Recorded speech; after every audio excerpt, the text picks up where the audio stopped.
అమ్మా సీత, సీత. ఏమిటి నాన్న ఎలా వచ్చావు? నన్ను చూడాలనా నా పరిస్థితి చూడాలనా? అబ్బే ఆ రెండు కాదమ్మా, ఈ 2000 నీకు ఇవ్వాలని. ఇది దానం ధర్మం బహుమతి కాదమ్మా, బోనస్. మీ ఆయనకి ఇచ్చే బోనస్ అమ్మా. మా ఆయనకి బోనసా? మీ ఆయనకి మాత్రమే ఇచ్చే బోనస్ కాదమ్మా, ఆఫీసులో ఉన్న స్టాఫ్ 25 మందికి ఇలా 2000 చొప్పున ఇచ్చాను. ఎందుకు ఇస్తున్నానో తెలుసా? బాగా లాభాలు వచ్చాయమ్మా, అందుకే అందరికీ ఇచ్చాను. మీ ఆయనకి కూడా ఇస్తున్నాను, తీసుకోక తప్పదు.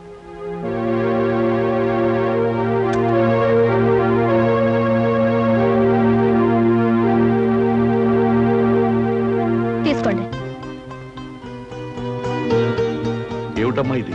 నాకు పెళ్ళై కాపురానికి వెళితే 7 కొండల వాడికి 2001 రూపాయి హుండీలో వేస్తానని మొక్కుకున్నాను. ఆ చేత్తో నీ డబ్బు తీసుకెళ్లి దేవుడికి పంపించండి. అమ్మా సీత, అది కాదమ్మా. నాకు తెలుసునన్నా, ఈ కుటుంబం కోసం నువ్వు డబ్బిస్తే నేను పుచ్చుకోనని బోనస్ పేరుతో ఇవ్వబోయా. ఒక్క విషయం గుర్తుంచుకో, పంతానికి పట్టుదలకి నీ కూతురికి పెట్టింది పేరు. పైసా కూడా నీ నుంచి కుటుంబానికి అందడానికి వీల్లేదు. అర్థమైందనుకుంటాను. అర్థమైందమ్మా. బుద్ధొచ్చేట్టు నువ్వు చెప్పాక అర్థం కాకుండా ఎలా ఉంటుందమ్మా? బాగా అర్థమైంది.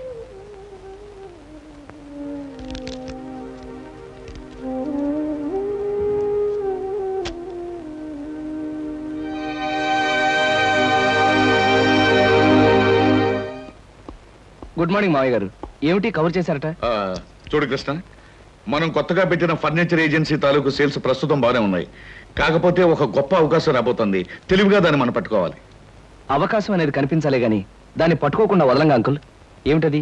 గవర్నమెంట్ హై స్కూల్స్ కి చైర్స్ టేబుల్స్ సప్లై చేయడానికి టెండర్స్ పెట్టుకోవడానికి కంపెనీలకు అవకాశం ఇచ్చారు. ఆ టెండర్ మందైతే ఖచ్చితంగా 5 లక్షలు, తప్పితే 10 లక్షలు ఆమొస్తుంది. అయితే తప్పకుండా ఆ టెండర్ మనదయ్యేటట్టు చేద్దాం. కాకపోతే ఈ టెండర్ కోసం చాలా కంపెనీలు ప్రయత్నం చేస్తున్నాయి. వాళ్ళందరికంటే తక్కువ కొటేషన్ తో మనం టెండర్ పెట్టాలి. ఇదిగో నేను అనుకుంటున్న ఫిగర్. Very good uncle. ఈ 10 లక్షల రూపాయల టెండర్ మందే అవుతుంది. ఈ కొటేషన్ నీకు నాకు తప్ప మరెవ్వరికీ తెలియటానికి వెళ్ళలేదు. ఎవరికైనా తెలిస్తే తక్కువ పెట్టి ఈ టెండర్ కొట్టేయడానికి ప్రయత్నిస్తారు. అందుచేత ఎవ్వరికీ తెలియకూడదు. ఆఖరికి అమ్మాయి సీత కూడా. అలాగే uncle. Hello, Mahalakshmi agencies proprietor Gopalarao speaking. ఏంటి, ధనలక్ష్మి ఏజెన్సీ వాళ్ళు కూడా టెండర్ వదులుతున్నారా? కొటేషన్ ఎంత? బా, నువ్వు చెప్పినట్టు రహస్యం బయటకు పక్కనివ్వలేవయ్యా. ఎంతో చెప్పు, నేను ఎంత కొటేషన్ ప్లేస్ చేయాలో నాకు తెలుస్తుంది. ఎంత? 10 లక్షల. ఆల్ రైట్, మిగతా విషయాలు నేను చూసుకుంటాను.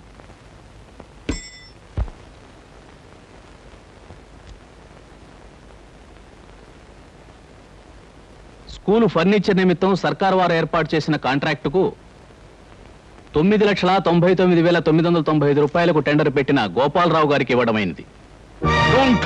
కృష్ణ, మన వ్యాపారానికి ఒక బంగారపు అవకాశమైన ఆ ఫర్నిచర్ టెండర్ ఆ గోపాలరావు ఏజెన్సీ చేజిక్కించుకుందంటే it's an insult and defeat for us. నిజమే అంకుల్. మనం పెట్టిన కొటేషన్ కన్నా ఖచ్చితంగా 5 రూపాయలు తక్కువ కొటేషన్ ఇచ్చి ఆ గోపాలరావు ఈ టెండర్ ఎలా పట్టాడు నాకు అర్థం కావట్లేదు. అర్థం కావడానికి ఏముంది?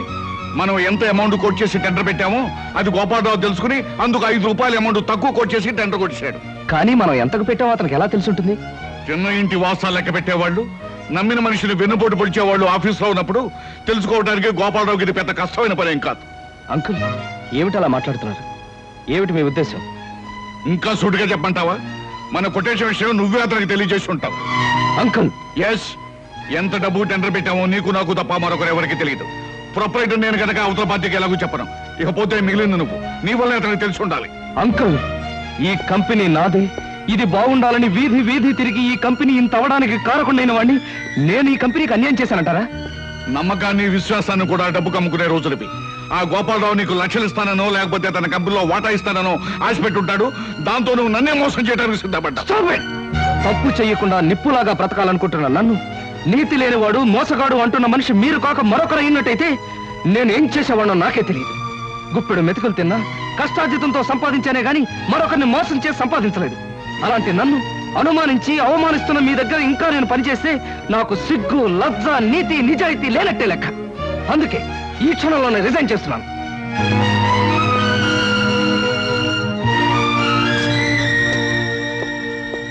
ఎంత వయసు వచ్చినా మంచేదో మోసమేదో తెలుసుకోలేని మిమ్మల్ని చూస్తే జాలేస్తుంది. I feel sorry for you.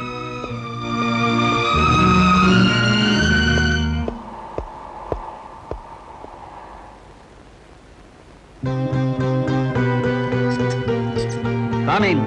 లోపలికి రావయ్యా. వద్దన్న మనుషుల దగ్గర నుంచి వచ్చేస్తున్నా నువ్వు కావాలనుకున్న మనుషుల దగ్గరికి రావాలయ్యా. అలా లైట్ పోల్లా నిలబడితే బాగుండదు. కారెక్కు మాట్లాడుకుందాం. Come on, don't waste your valuable time.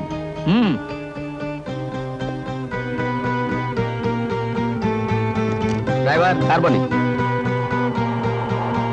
Gopalarao, మా కొటేషన్ ఎంత అనేది మీకు ఎలా తెలిసింది? అది బిజినెస్ సీక్రెట్ అయ్యా. బుద్ధున్న బిజినెస్ మ్యాగ్నెట్ ఎవడు బయటికి చెప్పడు. చెప్పొద్దులండి. నన్ను ఎందుకు తీసుకెళ్తున్నారు అదేనా చెప్తారా? వరసకి మామ, వృత్తిలో బాస్ అయిన కోటేశ్వరరావు నిన్ను అరిచి కరిచినంత పనిచేస్తాడని నాకు ముందే తెలుసు. ఇలాంటి తెలివైన వాడిని తెలివి తక్కువగా వదులుకుంటున్నప్పుడు పట్టుకోవడమే నాలాంటి తెలివైన వాళ్ళ పద్ధతి. అంటే ఏమిటి మీ ఉద్దేశం? ఏముంది, నిన్ను మా కంపెనీకి జనరల్ మేనేజర్గా అపాయింట్ చేద్దాం అనుకుంటున్నాను. ఇప్పటి వరకు నువ్వు తీసుకున్న జీతం 2000, నేను నీకు 5000 ఇవ్వాలనుకుంటున్నాను. ముందు ముందు పెంచే ఉద్దేశం కూడా ఉంది. ఇక నా కంపెనీలో పనిచేయడానికి నీకు అభ్యంతరమే ఉంటుంది? అదృష్టం, అవకాశం నా రూపంలో నిన్ను వెతుక్కుంటూ వస్తే ఏదో ఆలోచించి వదులుకోవటం చాలా పొరపాటయ్యా. ఓకే అనేసి. ఓకే సార్, మీరిచ్చే ఆఫర్కి ఒప్పుకుంటున్నాను. లక్ష్మి, నేను అలా బయటికి అమ్మా అమ్మా. ఏమిట్రా గావు కేకలు? లక్ష్మి వాంతులు చేసుకుంటుంది. నేను చూస్తానుండు. పొద్దున్నే పెసరట్లు తింటుంటే ఎక్కువ తినకు, అజీర్తి చేస్తుందని చెప్పాను. చెప్పిన మాట వినవా? చూడు ఎలా బాధపడుతున్నావు. నువ్వు తిక్కాడివి, తిన్నందువల్ల కాదురా వాంతులు. మరి దేనికి? నువ్వు తండ్రివి కాబోతున్నావు. అబ్బా, నేను తండ్రిని కావడం ఏంటే? నాకు ఆల్రెడీ ఓ తండ్రి ఏడ్చి చచ్చాడుగా. గంప పగులుతుంది.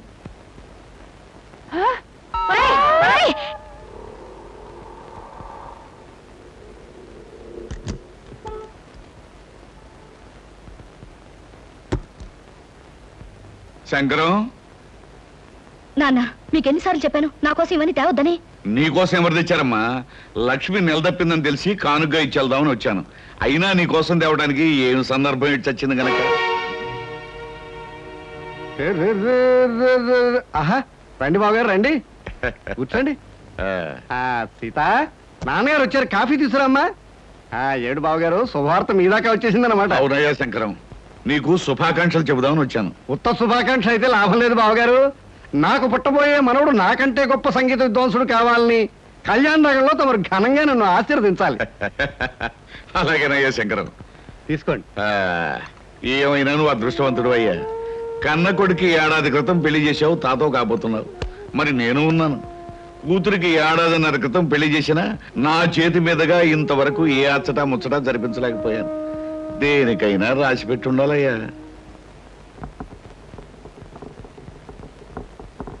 అమ్మా సీత, నువ్వు ఇంకా ఇక్కడే కూర్చున్నావా? 5ంటికే పేరెంట్ వాళ్ళు వచ్చేస్తారు. అందరిలోనూ లక్ష్మికి బొట్టు పెట్టి మొదటిసారి కొత్త చీర నువ్వే ఇవ్వాలి. అలాగే అత్తయ్య గారు. కాకపోతే పెద్దవారు మీ చేతి మీదుగా ఇస్తే? పెద్దవాళ్ళం మేము చూసి ఆనందిస్తాం. పేరెంట్ జరుపుకోవాల్సిన చిన్నవాళ్ళు మీరు. నువ్వు వెళ్ళమ్మా, ఈ పని నేను చూస్తాను. వెళ్ళు.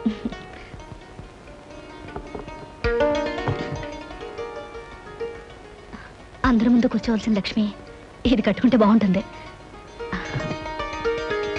ఏమిటి లక్ష్మి నువ్వు చెప్పేది? అవునండి, సాయంకాలం పేరంటంలో మంచి బిడ్డను కనాలని నన్ను దీవించి మొదటిసారిగా నా చేతిలో చీర పెట్టమని మీ వదినికి పురమాయించింది మీ అమ్మ. అయితే దానికి ఎందుకు ఊరికే తెగులు తెగిన కోళ్ళ వరి అయిపోతావు? అయినా మహాలక్ష్మి లాంటి మా ఉదయం చేత్తో తీసుకోవడం మంచిదేగా. దాంట్లో తప్పేంటో నాకు అర్థం అవట్లేదు. మీదంతా ఒట్టి మట్టిబుర్రండి. మనకన్నా ముందు పెళ్ళైనా ఇంతవరకు పిల్లా పాపాలని గొడ్రాలావిడ. అలాంటి గొడ్రాల చేత పిల్లా పాప కోసం దీవెనలు అందుకోవడం అశుభం అండి. ఓహో అలాగా. సర్లే, అమ్మతో చెప్పి వదినికి వేరే పనులు పురమాయించమంటాను. నువ్వేం కంగారు పడుకో.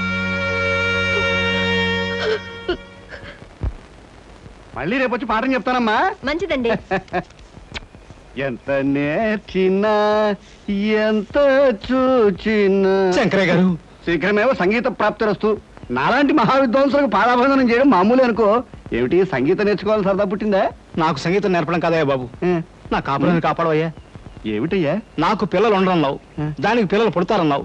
సంగీతం పేరుతో దానికి దగ్గర అయ్యావు. ఇలా దాన్ని వల్లోకి లాక్కుని నాకు అన్యాయం చేయడం నీకు ధర్మేనా చెప్పు? చీ చీ చీ చీ, ఎంత మాట అన్నావయ్యా మన్మథరావు. నాకు ఎలాంటి దురుద్దేశాలు ఏవీ లేవయ్యా.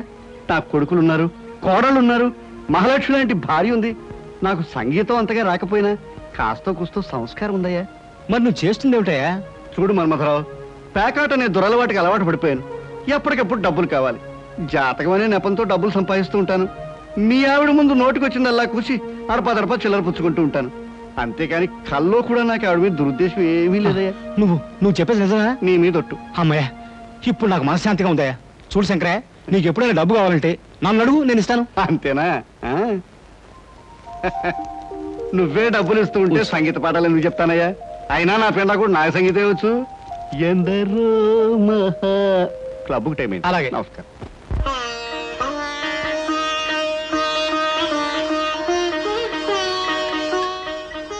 భగవంతుడా, ఈవేళ నా పుట్టినరోజు.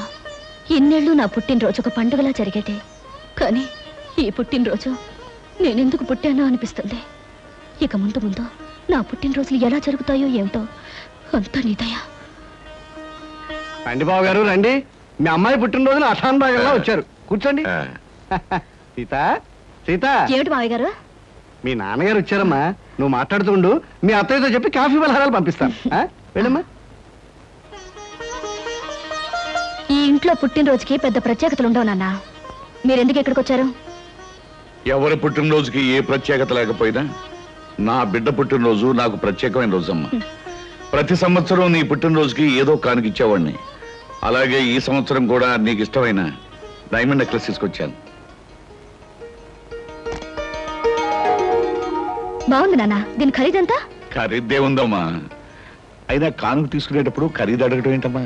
ఈ ఇంటి కోడలికి ఇంత ఖరీదైన నగలు పెట్టుకునే అర్హత లేదు నాన్న. తీసుకోండి. అమ్మా సీత, ఈ సీత కోటీశ్వరుడి కూతురు సీత కాదు నాన్న. ఒక కంపెనీలో ఉద్యోగస్తుడి భార్య. ఇంత విలువైన నగలు మీరు కానుక ఇచ్చినా కూడా నేను తీసుకోను. ప్లీజ్ తీసుకెళ్ళిపోండి. అది కాదమ్మా నేను చెప్పేది. మీరు ఇంకేం చెప్పక్కర్లేదు. నేను తీసుకోను. Please take it away. All right baby. ఇది నువ్వు ఎవరి చేత్తో ఏ విధంగా ఇస్తే తీసుకుంటావో నాకు తెలుసు. ఈ హారం నీ మెడలో వేసుకునేట్టు చేస్తాను.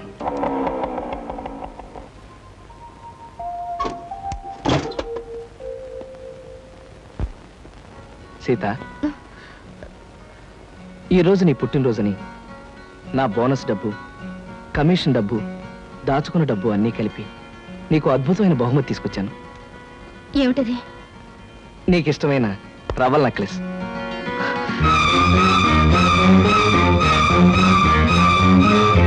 ఇది మీరు కొని తీసుకొచ్చారా? లేకపోతే కొట్లో కొట్టేసి తెచ్చానుకున్నావా? కాదా, పరాయి వాళ్ళ దగ్గర అడుక్కుని తెచ్చిచ్చారనుకుంటున్నాను. సీత, ఏమిటి నువ్వు అనేది? ఏమండి, మీ కష్టార్జితమైన సొమ్ముతో ఒక 100 రూపాయలు పెట్టి చీర తెచ్చిన ఆనందించేదాన్ని, లేక పావులా పెట్టి పువ్వులు తెచ్చిచ్చినా నేను సంతోషించేదాన్ని.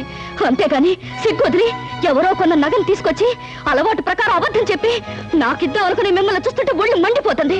ఆ హారాన్ని చూస్తుంటే నాకు అసహ్యం వేస్తుంది. సీత, నువ్వు చాలా పొరపాటు పడుతున్నావు. భగవంతుడు సాక్షిగా ఈ హారాన్ని నేను కొని... ఆపండి. మీ అబద్ధాలకు ఆ దేవుణ్ణి సాక్షిగా పెట్టడానికి సిగ్గేయడం లేదు. ప్రేమ అబద్ధం, పెళ్ళి అబద్ధం, కానుక అబద్ధం, ప్రతి దానికి అబద్ధం. మీరు మారాలనుకుని నేను మారటం నా బుద్ధి తక్కువ. చిచి, బుద్ధి తక్కువ తనం నీది కాదు, నాది.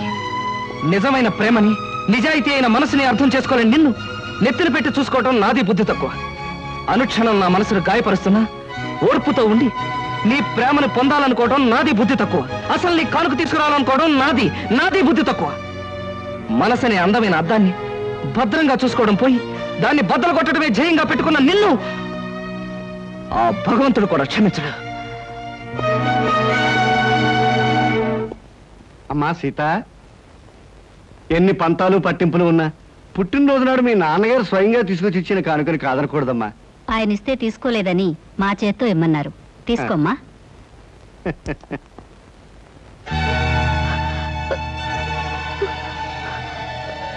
అంటే నిజంగా నా కోసం తెస్తే అపార్థం చేసుకున్నాను.